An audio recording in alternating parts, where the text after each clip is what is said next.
Est-ce que vous me permettez de m'asseoir? Bon, bah ça c'est très gentil. J'aime pas faire ça, mais là j'avoue que c'est bien comme ça.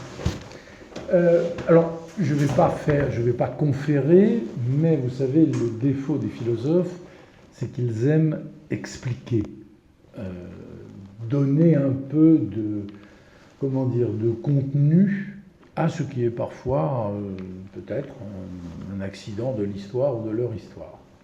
Alors je vais commencer cette toute petite incise qui ne durera pas longtemps, je vous rassure, par une réflexion un peu plus globale sur l'autobiographie. L'autobiographie, souvent, est conçue comme une annexe de la littérature ou quelque chose qui relèverait d'un genre littéraire. Je pense au pacte autobiographique de Lejeune, je pense à tous ces au demeurant fort documentés et passionnants. L'idée que l'autobiographie, c'est un genre, comme vous savez, le roman ou le théâtre. Et la philosophie n'a rien à voir là-dedans. Elle n'a pas à s'en occuper, enfin pas plus qu'elle s'occuperait du roman policier ou du théâtre, ou alors dans le cadre d'une réflexion esthétique. Bien. Oui, mais avec l'autobiographie, ça ne marche pas. C'est beaucoup plus compliqué que ça. D'abord parce qu'à l'intérieur de la philosophie, il y a des autobiographies, et s'il vous plaît, mettez les guillemets qu'il convient, qui sont des œuvres majeures de l'histoire de la philosophie occidentale, du moins. Bien sûr, il y a au moins la paire des confessions. Vous ne pouvez pas dire que les confessions de Saint-Augustin sont une autobiographie. Attends, vous pouvez le dire. Mais ça veut dire que vous loupez. Ce qui fait l'essence même du livre, selon lui, c'est un argument théologique. Est-ce qu'on peut provoquer la grâce?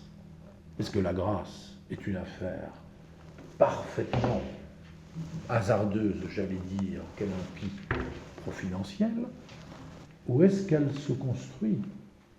Est-ce qu'on peut se convertir depuis l'intérieur de la religion? C'est une des questions majeures des confessions. Vous voyez qu'on est quand même très loin d'une réflexion sur son enfance.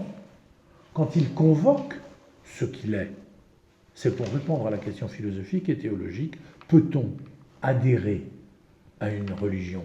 Peut-on provoquer cette chose qui s'appelle la grâce et qui fait que vous êtes transformé?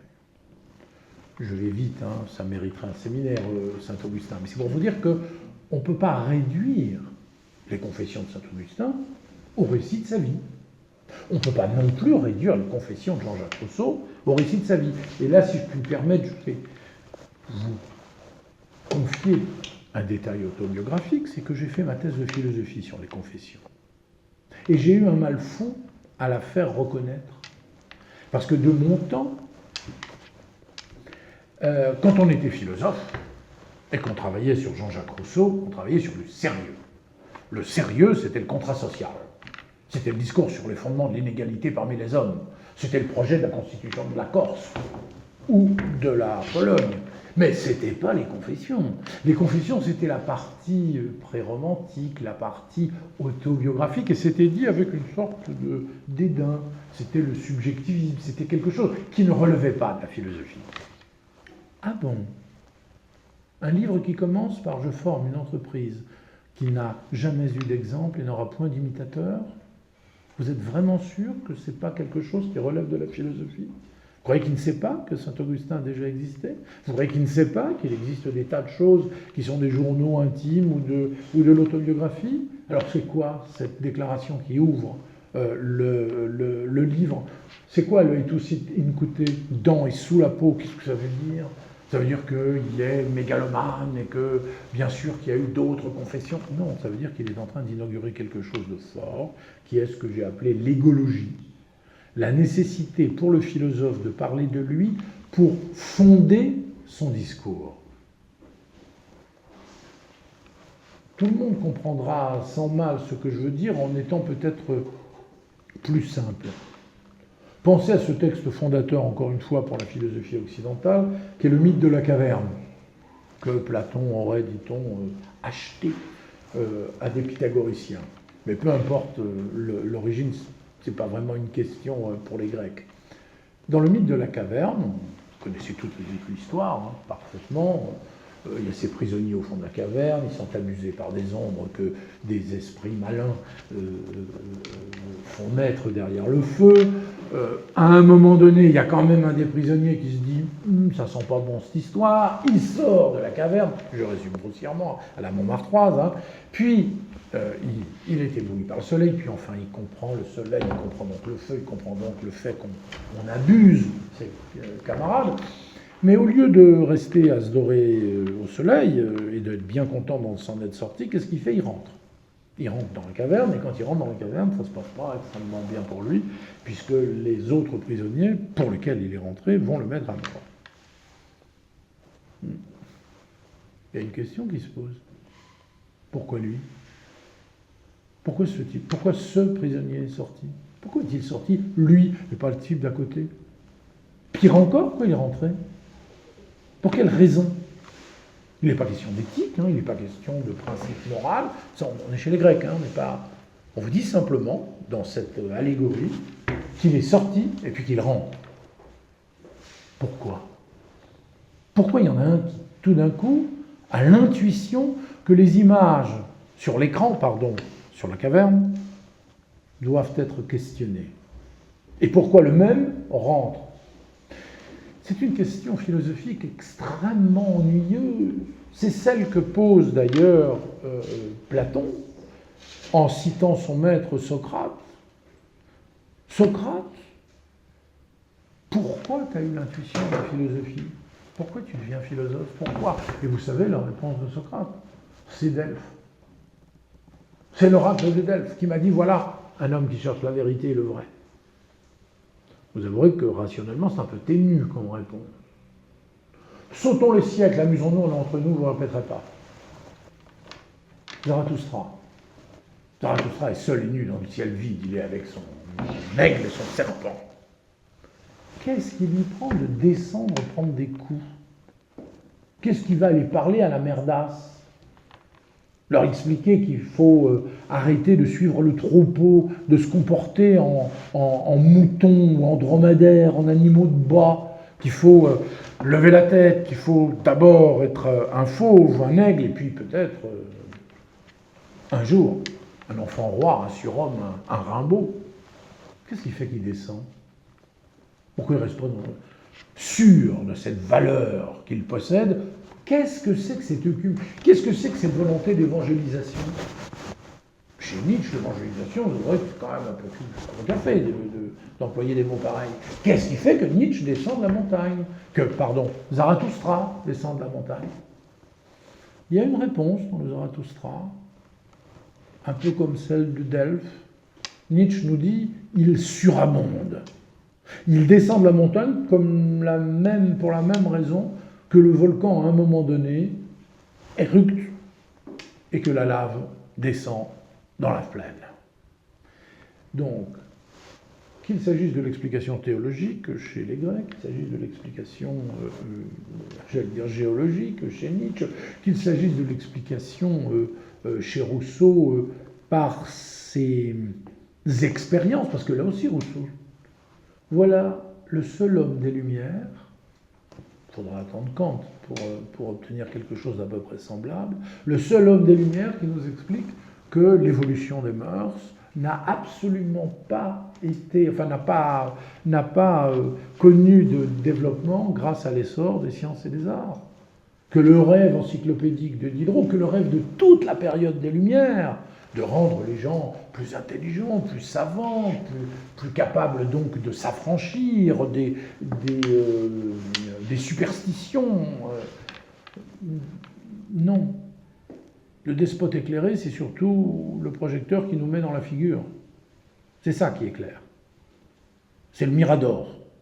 Donc on est très très loin des lumières un peu molles qu'on écoute ici ou là. Et voilà un homme qui dit « J'arrive voir Diderot au donjon de Vincennes, je le vis, en un instant je vis tout mon système et tout fut éclairé. En un instant, je vis tout mon système. » Comment se fait-il que ce type-là, lui, Jean-Jacques Rousseau et pas un autre, est le seul personnage dans les Lumières qui prend la plume pour dire les Lumières sont une imposture? Méfiez-vous, c'est pas sûr. C'est pas sûr du tout que l'évolution du savoir, le succès de l'encyclopédie amène à la désaliénation, pour commettre un relatif anachronisme. Dernier exemple, mais j'en ai des tas d'autres. Vous lisez Karl Marx, Capital, il vous explique, vous le savez bien, Marx et Engels, dans l'idéologie allemande, puis évidemment, dans son œuvre majeure, les grandes listes de Capital, qu'est-ce qu'il dit? Il nous explique que l'homme est un produit de sa classe sociale qui est elle-même un moment du développement historique de la lutte des classes, de la lutte des possesseurs et possédés, quoi. Et personne n'échappe à ça, c'est comme ça. On a la parole de sa classe, on a les goûts de sa classe, on s'habille comme sa classe, on aime les artistes de sa classe. On ne peut pas échapper au moment de développement historique de la lutte des classes comme historicité, comme développement temporel. On est dedans, on est pris dedans. Ah bon? Bah comment il fait lui alors? Où il se situe là-dedans? Si un bourgeois comme lui peut penser autrement comme un bourgeois, il y a deux raisons, deux possibilités. Ou bien sa théorie s'effondre. Non, effectivement, on n'est pas entièrement soumis dans un déterminisme absolu à son histoire et à sa classe. Ou bien il y a quelque chose d'étonnant qui fait que lui est capable de montrer un mécanisme auquel il échapperait, puisqu'il le montre. Puisqu'en tout cas, il a accès à la conscience. Alors il y a d'autres choses dans Marx qui sont passionnantes, comme par exemple cette petite incise sur l'art grec. Ah oui, il nous explique là aussi que l'art est toujours l'expression d'un moment historique, c'est-à-dire d'un moment du développement de la lutte des classes à un moment T, sauf les Grecs qui naturellement nous parlent toujours. Ah, comme si c'était une exception à cette conception historiciste et historique de l'art. Alors vous allez me dire, il ne se mouche pas du pied, le père de Vèze. Donc me voilà, après Nietzsche, me voilà avec l'idée que, avec un certain âge, on ne peut pas, quand on fait de la philosophie, me semble-t-il, ne pas se questionner en tant que sujet. Pour répondre à cette question en apparence simple, pourquoi moi? Pourquoi moi j'ai décidé de faire de la philosophie? Pourquoi je fais de la philosophie? Et au nom de quoi? De quelle légitimité je proclame ce discours de vérité? Quand on est religieux, c'est relativement simple. On est touché par la grâce, encore une fois. Et quand on est philosophe, qu'est-ce qu'on fait de ça? Pourquoi tu es philosophe et pas moi et pas... Alors tout le monde est philosophe? Non, vous savez très bien que c'est pas vrai. Ça, c'est pas une vraie réponse. C'est une réponse possible, mais qui ne me satisfait pas. Donc qu'est-ce que c'est que cette raison qui fait que l'un est philosophe et l'autre pas, ou en tout cas que l'un est philosophe, là en l'occurrence, c'est moi. Donc je me suis dit, il faut absolument que j'essaie de me raconter pour essayer de voir qu'est-ce qui, dans une vie humaine, peut décider, peut expliquer cette vocation philosophique. Ce courage de la vérité dont parlait mon maître Michel Foucault, sur lequel on dit tant de bêtises aujourd'hui. Bref. Donc je m'y mets à mon petit bureau. Et là, stupeur et tremblement, rien ne va, puisque je ne suis rien, puisque je m'aperçois que de la philosophie, je suis parti aux sciences politiques, j'ai quitté Normal Sup où j'étais maître assistant pour enseigner à Sciences Po, puis de l'enseignement à Sciences Po, je suis parti courir le monde comme diplomate, puis revenu diriger une école d'art. J'ai couru le monde, j'ai été à Stockholm, j'ai été à Bucarest, j'ai été à Varsovie, j'ai été à Cracovie, j'ai été à Los Angeles, n'en jetez plus. Et le tout dans des moments historiques où il a fallu, me semble-t-il, que je réponde à cet environnement qui était plus qu'un paysage ou qu'un sfumato, mais qui était quelque chose qui me construisait. Comment voulez-vous que je m'en sorte? Comment voulez-vous que je construise une recherche égologique, si vous me permettez l'expression que j'avais inventée pour ma thèse sur Rousseau. Comment voulez-vous que je m'en sorte pour expliquer pourquoi je fais ça? C'est-à-dire pourquoi, en dehors d'une espèce de génie ou de grâce? Oui, non. Évidemment, il faut commencer par là. L'explication rationnelle égologique, c'est parce qu'on veut être rationnel, et donc que la chose se légitime face à tous et à l'égard de tous. Donc, qu'est-ce que je peux expliquer dans cette espèce de mosaïque, et pire qu'une mosaïque, du feu d'artifice, de machin qui va dans tous les sens? Et là, je me suis aperçu d'une chose absolument évidente, d'une vérité, si vous me permettez d'oser l'expression, c'est que ma vie ne tient pas qu'à un fil, sans doute que si, comme tout le monde, mais elle tient en tout cas à tout ça. La seule chose qui fait de moi un sujet, et par là, un sujet, j'espère, connaissant, en tout cas cherchant à connaître, et par là, un philosophe, la seule chose qui me construit, ce sont des images, des sculptures, des dessins, des vidéos, des performances. Toute ma vie, ce qui m'a construit, accompagné, c'est l'art. Et l'art contemporain, alors je vais dire contemporain, c'est mon grand âge, parce qu'il était contemporain il y a quelques années, certains ne sont plus là, mais comprenez, l'expression visuelle, l'art visuel a été, alors bien sûr d'abord géographiquement, c'est le point commun qui fait que je peux me raccrocher à ce nomadisme que fut ma vie.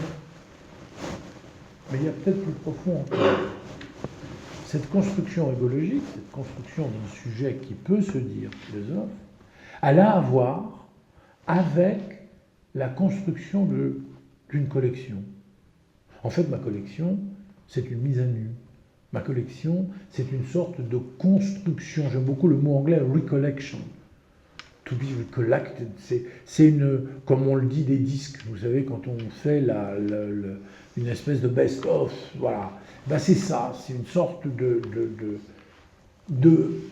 trait d'union à travers toutes les expériences géopolitiques, à travers toutes les périodes de ma vie, et qui sans doute, quand on les voit comme ça, quand on les assemble, donne une idée de ce pourquoi je fais de la philosophie, et aussi peut-être, de quel genre cette philosophie est, en tout cas pour essayer de légitimer un peu mon propos et mon engagement. Ça aurait pu s'arrêter là, c'était déjà pas mal.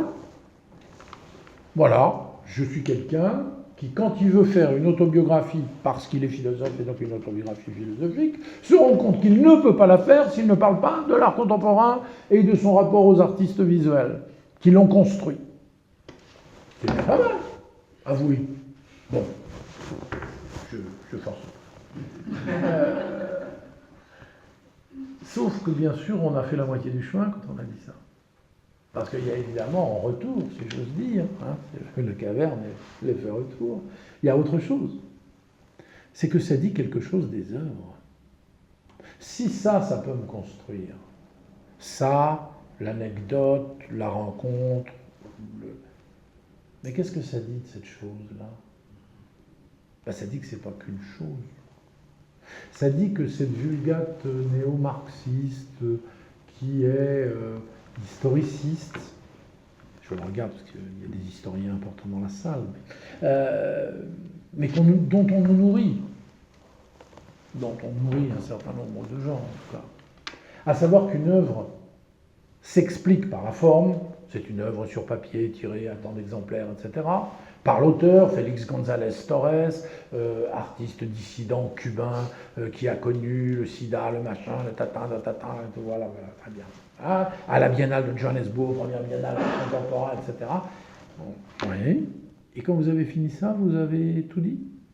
Est-ce que vous êtes sûr que vous avez parlé de la personne que vous aimez quand vous avez lu son analyse de son, sa radio, l'ensemble des choses qu'on sait d'elle?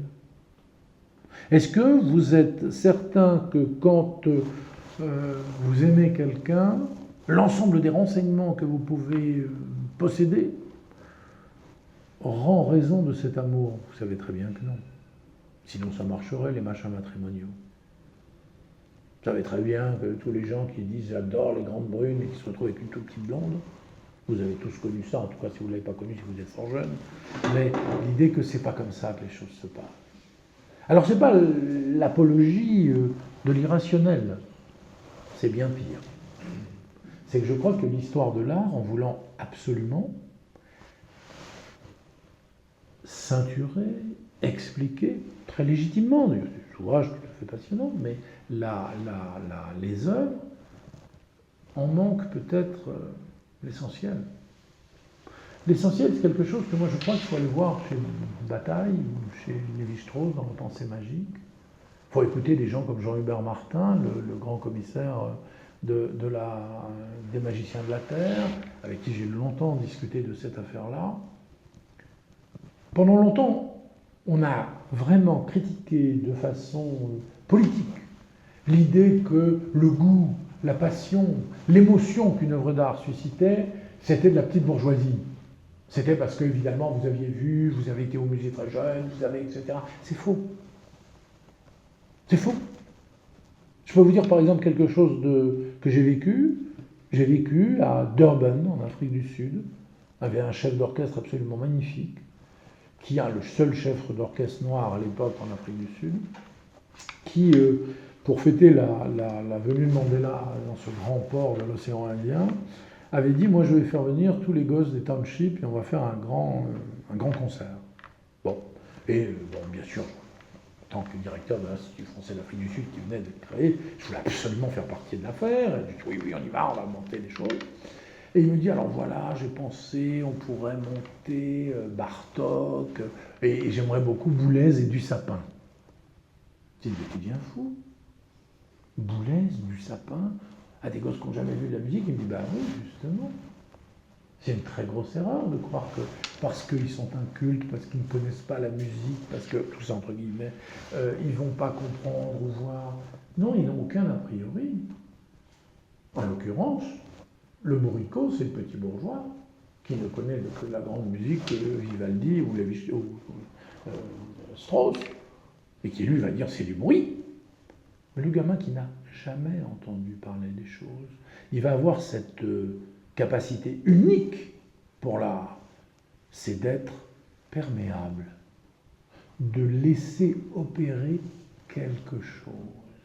Ça a été un triomphe, c'était absolument formidable, évidemment les gosses ont applaudi les tintamarres de Dussapin, les souffles de Pierre-Henry, sans aucune espèce d'a priori, puisque de toute façon, ils n'y connaissaient rien. Quelle chance! Et évidemment, on peut que se rappeler ce que disait Nietzsche, devenez enfant. Voilà le commandement de la sagesse. Et enfant, ça veut dire quoi? Ça veut dire essayer, avant d'ensevelir l'œuvre sous les commentaires, laissez-la parler, laissez-la dire, laissez-la vous dire. Et ça, c'est quelque chose qui est complexe quand on fait mon métier de commissaire d'exposition, puisque vous savez bien qu'aujourd'hui, l'exposition, et j'ose le dire, meurt pour moi d'un excès de médiation. On n'est pas plutôt arrivé qu'on vous saute dessus, qu'on ceinture l'œuvre de commentaires explicatifs pour rendre raison de l'œuvre. Je ne dis pas qu'il ne faut pas que les choses, vous voyez, il y a des petites fiches, on peut être là à disposition. Mais moi, ce qui m'intéresse, c'est que vous vous promeniez que peut-être une des œuvres, c'est déjà beaucoup si on a une dans si peu d'œuvres, vous marque un peu, vous gêne, vous parle. C'est ça qui m'intéresse, moi, dans l'art. C'est-à-dire, je crois qu'il existe une pensée magique, une puissance chamanique de l'œuvre, un peu comme les totems. Si vous pensez qu'un totem, c'est une sculpture, vous ne comprenez rien au totem. Si vous pensez qu'un masque nègre, un masque africain, c'est une forme esthétique, vous n'avez rien compris. Vous loupez toute une transcendance, vous loupez toute une profondeur, vous loupez... Mais je sais que tout ce que je viens de vous dire là est totalement irrecevable aujourd'hui. Dire à des gens, alors nous avons un musée, nous avons une exposition, alors surtout j'interdis toute médiation. Si les gens posent des questions, on viendra les aider, mais surtout par contre, vous allez essayer de laisser la personne le plus confortablement face à l'œuvre. Voilà. Et vous allez accepter naturellement que l'œuvre ne lui parle pas. Pas aujourd'hui. Ce qu'on fait d'ailleurs relativement bien avec la littérature. On a tous vécu ça. On a ouvert un livre à 20 ans, qui vous est tombé des mains, ou que vous n'avez pas trouvé exceptionnel. Et puis vous le relisez plus tard. Vous dites, mais c'est un chef-d'œuvre absolu. Qu'est-ce qui s'est passé? Le livre, c'est le livre. Hein. C'est votre lecture qui a évolué, comme vous le savez. C'est qu'à un moment donné, vous êtes au bon moment, au bon endroit. C'est cette coïncidence-là qui m'intéresse. Donc, tout ça pour vous dire, et excusez-moi d'avoir été trop long, oui, il y avait un souci autobiographique. De ce souci autobiographique, je me suis rendu compte de l'importance des arts visuels dans mon souci philosophique de l'égologie, mais je n'ai pas pu faire l'impasse non plus sur ce que j'appellerais, si vous me le permettez, il faudrait que je le développe davantage, mais la fonction chamanique de l'art, fonction chamanique qui échappe par essence à toute volonté d'explication historico-rationnelle. C'est gênant, mais il faut cesser, je crois, de dire qu'il n'y a qu'une alternative. On est encore sur les petits pouces de Facebook dont on parlait tout à l'heure, des petits tyrans aux petits pieds. Il n'y a pas ou bien une explication rationnelle, ou bien l'émotion bourgeoise. Non. Non, il y a quelque chose d'autre qui parle dans l'œuvre. Quelque chose qui fait que, par exemple, vous avez tous visité des musées, vous avez tous visité des galeries, etc. Je pense à l'auditoire ici. Et si vous fermez les yeux là maintenant, que je vous demande de penser à une œuvre, il y en a une qui vous vient. Une en particulier. Et ce n'est pas le commentaire historique qui vous vient. Il y a une œuvre, comme ça, que vous avez vue, vous aviez 15 ans, 20 ans, 30 ans, l'année dernière, qui est en Hollande, qui est aux États-Unis, qui est là, qui est dans le quartier. Il y a une œuvre dont vous ne pouvez pas dire. Vous savez, c'est l'idée du musée imaginaire de Malraux dont on a beaucoup dit. Ah, ouais, c'est vraiment là, vraiment, alors là, c'est une classe sociale, etc., etc. Mais taisez-vous. Malraux avait été nourri de pensées magiques, nourri de l'Indonésie, nourri de l'Afrique noire. Tout ce qu'il dit du musée imaginaire, il faut le mettre en rapport avec ce qu'il dit des masques ou de la pensée du Bouddha. Il existe dans ces choses qu'on appelle des tableaux, non seulement une vertu de miroir, ça c'est vrai, et moi c'est un miroir déformant, reformant, mais il existe aussi chez des films, alors rares, il y a des saints, d'autres, des puissances qui sont à l'œuvre. D'ailleurs, le mot opéra, le mot œuvre, comme vous le savez, sans pédanterie lexicale exagérée, ça veut bien dire opérer aussi. Ça vient de là, le mot opérer, comme vous le savez. Eh bien, bien, les œuvres, excusez le tautologisme, mais les œuvres opèrent. Et ça, je crois que c'est la petite vertu du livre et de l'exposition, donc s'il n'était pas évident, moi, en première instance, que j'accepte d'en faire une, puisque je me suis dit, on n'en finira jamais de cette histoire. On fait un livre, c'est un livre pour raconter qu'une égologie ne peut pas se faire en ce qui me concerne sans les œuvres, et puis on va montrer les œuvres, mais qu'est-ce que c'est que... Enfin, on n'en finit pas. Et en fait, peut-être que s'il fallait le faire pour dire ça, pour dire que, voilà, on est là.